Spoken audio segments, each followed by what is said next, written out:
जय श्री कृष्णा प्रिय भक्तों, आज हम सुनेंगे वैशाख मास कथा का अध्याय 30। कार्तिक व्रत के पुण्यदान से एक राक्षसी का उद्धार।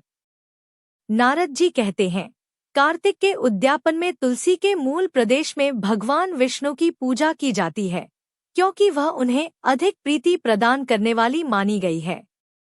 राजन, जिसके घर में तुलसीवन है, वह घर तीर्थ स्वरूप है, वहां यमराज के दूत नहीं आते। तुलसी का वन सदा सब पापों का नाश करने वाला तथा अभीष्ट कामनाओं को देने वाला है। जो श्रेष्ठ मनुष्य तुलसी का बगीचा लगाते हैं, वे यमराज को नहीं देखते। नर्मदा का दर्शन, गंगा का स्नान और तुलसीवन का संसर्ग तीनों एक समान कहे गए हैं। जो तुलसी की मंजरी से संयुक्त होकर प्राणत्याग करता है, वह सैकड़ों पापों से युक्त हो तो भी यमराज उसकी ओर नहीं देख सकते। जो मनुष्य आंवले के फलों और तुलसी के पत्तों से मिश्रित जल के द्वारा स्नान करता है, उसे गंगा स्नान करने का फल प्राप्त होता है। पूर्वकाल की बात है, सह पर्वत पर करवीरपुर में धर्मदत्त नाम से विख्यात कोई धर्मज्ञ ब्राह्मण थे। एक दिन कार्तिक मास में भगवान विष्णु के समीप जागरण करने के लिए वे भगवान के मंदिर की ओर चले। उस समय एक पहर रात बाकी थी। भगवान के पूजन की सामग्री साथ लिए जाते हुए ब्राह्मण ने मार्ग में देखा, एक भयंकर राक्षसी आ रही है। उसे देखते ही ब्राह्मण भय से थर्रा उठे। उनका सारा शरीर कांपने लगा। उन्होंने साहस करके पूजा की सामग्री तथा जल से ही उस राक्षसी के ऊपर प्रहार किया। उन्होंने हरिनाम का स्मरण करके तुलसीदल मिश्रित जल से उसको मारा था, इसलिए उसका सारा पातक नष्ट हो गया। अब उसे अपने पूर्वजन्म के कर्मों के परिणामस्वरूप प्राप्त हुई दुर्दशा का स्मरण हो आया। उसने ब्राह्मण को दंडवत प्रणाम करके इस प्रकार कहा, ब्राह्मण, मैं पूर्वजन्म के कर्मों के फल से इस दशा को पहुंची हूँ। अब कैसे मुझे उत्तम गति की प्राप्ति होगी? धर्मदत्त ने पूछा, किस कर्म के फल से तुम इस दशा को पहुंची हो? कहाँ की रहने वाली हो? तुम्हारा नाम क्या है और आचार व्यवहार कैसा है? ये सारी बातें मुझे बताओ। कल्हा बोली, ब्राह्मण, मेरे पूर्वजन्म की बात है। सौराष्ट्र नगर में भिक्षु नाम के एक ब्राह्मण रहते थे। मैं उन्हीं की पत्नी थी।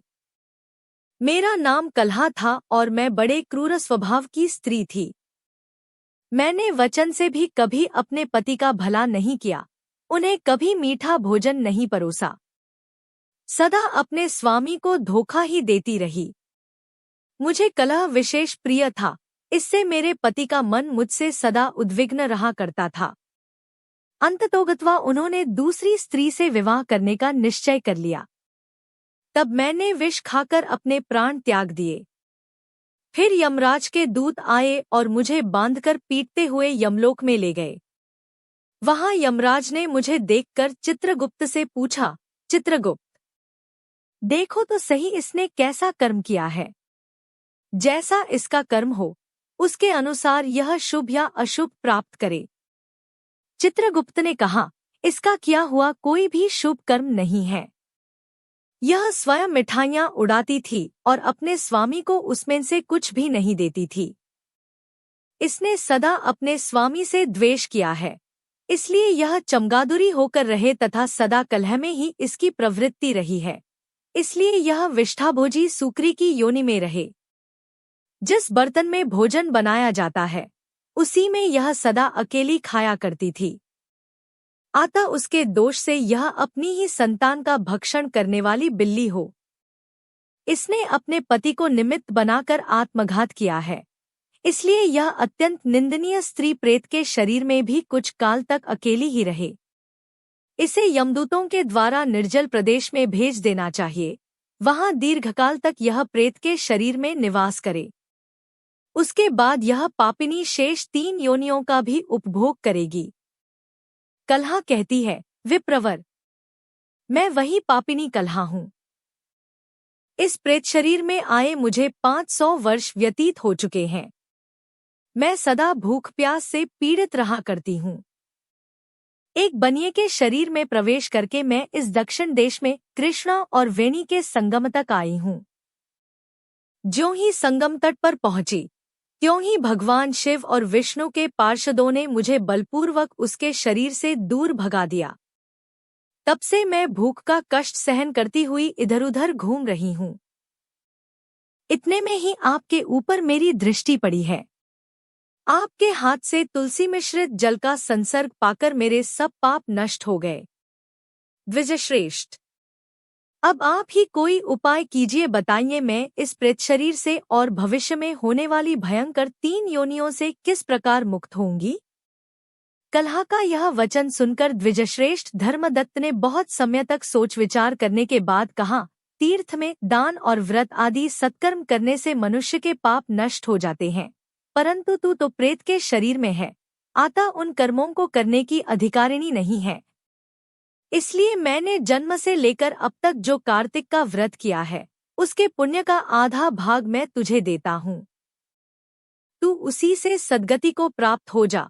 यो कहकर धर्मदत्त ने द्वादशाक्षर मंत्र का श्रवण कराते हुए तुलसी मिश्रित जल से ज्यों ही उसका अभिषेक किया, त्यों ही वह प्रत्युन से मुक्त हो प्रज्वलित अग्निशिखा के समान तेजस्विनी एवं दिव्य रूपधारिणी देवी हो गई और सौंदर्य में लक्ष्मी जी की समानता करने लगी।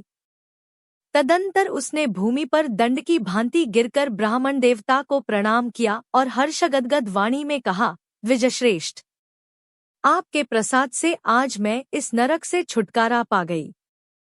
मैं पाप के समुद्र में डूब रही थी, आप मेरे लिए नौका के समान हो गए। वह इस प्रकार ब्राह्मण से कह ही रही थी कि आकाश से एक दिव्य विमान उतरता दिखाई दिया।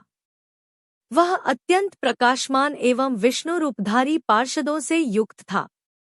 विमान के द्वार पर खड़े हुए पुण्यशील और सुशील ने उस देवी को उठाकर श्रेष्ठ विमान पर चढ़ा लिया। तब धर्मदत्त ने बड़े विस्मय के साथ उस विमान को देखा और विष्णु रूपधारी पार्षदों को देखकर साष्टांग प्रणाम किया। पुण्यशील और सुशील ने प्रणाम करने वाले ब्राह्मण को उठाया और उसकी सराहना करते हुए कहा, द्विजश्रेष्ठ, तुम्हें साधुवाद है, क्योंकि तुम सदा भगवान विष्णु के भजन में तत्पर रहते हो, दीनों पर दया करते हो, सर्वज्ञ हो तथा भगवान विष्णु के व्रत का पालन करते हो। तुमने बचपन से लेकर अब तक जो कार्तिक व्रत का अनुष्ठान किया है, उसके आधे भाग का दान करने से तुम्हें दूना पुण्य प्राप्त हुआ है और इसके सैकड़ों जन्मों के पाप नष्ट हो गए हैं। अब यह वैकुंठ धाम में ले जाई जा रही है। तुम भी इस जन्म के अंत में अपनी दोनों स्त्रियों के साथ भगवान विष्णु के वैकुंठ धाम में जाओगे।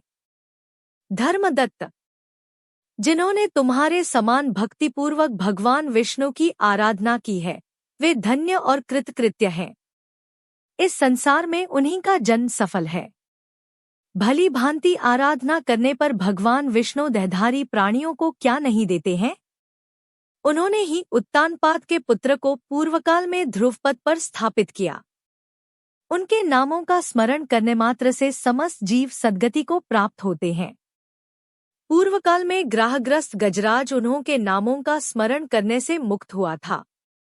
तुमने जन्म से ही लेकर जो भगवान विष्णु को संतुष्ट करने वाले व्रत का अनुष्ठान किया है, उससे बढ़कर न यज्ञ है, न दान है और न तीर्थ है।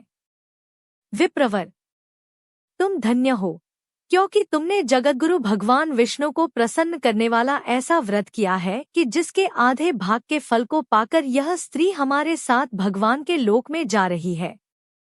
यह भाग यहीं पर समाप्त होता है।